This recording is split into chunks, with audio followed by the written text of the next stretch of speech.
welcome to CEO Meets. My name's Pip Wilkins. I'm the Chief Executive at the BFA, and I'm really delighted to be joined by Richard from Mr. Charger today. So Richard, first up, talk to us about yourself, a bit about your background, and then what is Mr. Charger? What do you do? Yeah, sure. Hi there. So my name is Richard Mills. My background, I guess before we started Mr. Charger, I used to work in banking and finance. And it was my business partner that came up with the idea to start Mr. Charger back in 2016. So a bit of a journey over the last few years to basically learn about the industry, retrain from a different industry, and then build the business and then start on a journey into franchising. So what does Mr. Charger do? Yeah, good question. So we supply, install and maintain electric vehicle charging points, both for people's homes and for businesses. So yeah, it's got obviously a lot busier over the last few years, but that's what we specialise in at the moment. But it's really kind of heading that way, isn't it, with people looking now more at the kind of green agenda. So are you seeing more and more people looking at kind of electric and hybrid cars?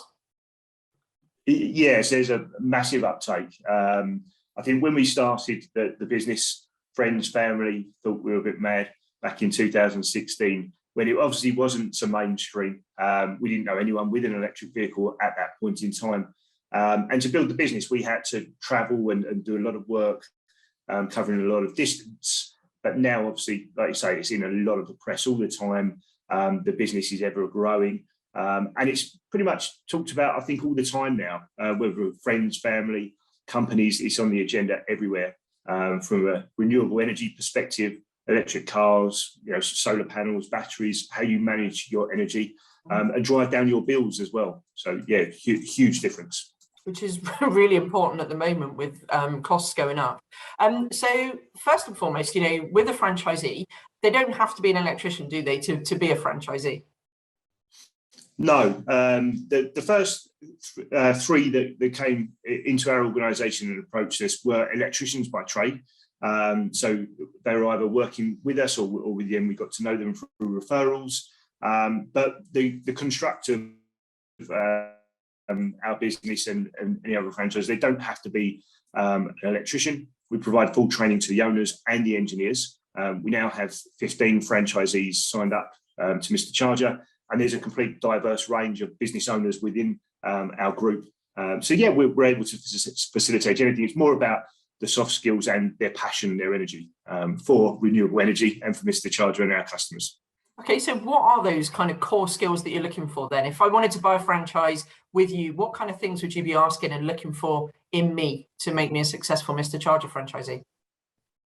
Sure. So I guess first and foremost, you've got to have a passion for something that you want to do. So whether it's owning your own business and also in the field that we're in, it may not be your expertise or something that you know a lot about, but if it's interesting to you in terms of electric vehicles, even cars, the transition, people's energy, homes, solar panels, battery storage, all that kind of stuff, and innovation and changing markets, because obviously this is growing, changing all the time. So looking for someone that's able to adapt is keen in terms of the change and also customer service. That's key.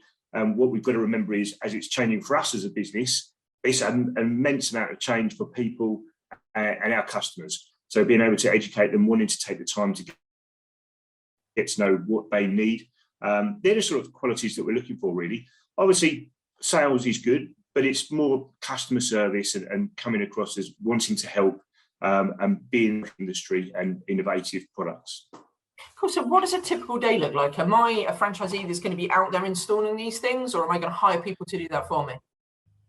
Yes, so probably very, very changeable. So if you're obviously hiring an engineer to run to install and you're going to run the business, you're going to have multiple hats on. You're obviously going to be learning the different, charging points that we install, whether it be domestic or commercial. The software that we have that operates the charging points so that people can monetize them, they can charge people to use them, or even just in businesses if they want to put them as free to use, permission different people, learning how all that works, and then looking at where they can facilitate, customer growth, looking at how they can build their team, whether it be office or engineer field-based teams. Mm-hmm. And then looking at the products and services. So, if we've got customers that have had the units fitted at their homes or in their workplace, how do we support those once they're in place so that we make sure that they're always operational and then maintained electrically as well. So, a lot of different things, a lot of variation.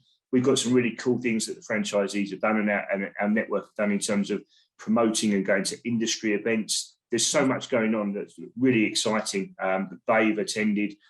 They've had stands and banners made up and really building relationships across the industry. Fantastic. And what does it look like, the split between kind of domestic and commercial?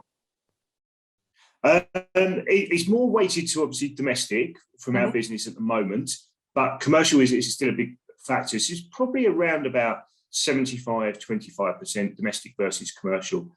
Commercial being much more complex in terms of the scope of work, the time that it takes to get a project over the line. But we've done a lot of different varied commercial installations. We've got nationwide partnerships and supplier PSLs that we are part of and on those programs for big corporates. But yeah, that's generally the split, 75-25%, I'd say at the moment. It's brilliant. So you said you've already got 15 franchisees. What are the growth plans now? What's the rest of the year look like for you? I think for us, we haven't set a hard number, so we're not target driven in terms of we must get a certain number of franchisees. It's more about the right person to join the organisation. We've got a really good, close-knit network that work very well together, and obviously we want to continue to maintain that. So it's about getting the right people on board. We think we'll easily be probably 20 franchisees by the end of the year, and that won't be a stretched goal. But like I say, it's more about the right people for us and for them to join the network. And then for the second half of the year, obviously you can probably see from the logo at the moment, Mr. Charger is generally around charging. The big change for us will be adding some different products and services. So it'll be a shift towards marketing us as a renewable energies company rather than just car charging. So it'll be diversifying into other products such as solar panels and battery storage for people's homes. So that then basically we can support that whole ethos of energy within the home, renewable sector. So we'd be able to do the solar panels, the battery storage, and then the EV charging. And putting that all together as a package, we probably will be the only nationwide company that can do that across a huge, kind of area with all three services. Because you generally find solar and or batteries quite siloed in terms of the areas that they operate in. So to have a national brand that can support all of that with all the benefits that come from going to a trusted, reliable company should be a benefit to our customer base. It's brilliant, Richard. And it's great to see someone leading the way in franchising on the green agenda. So well done on that front. Now, I ask everybody the same question on CEO Meet. What's your top tip for someone that's looking to invest in a franchise? Just one.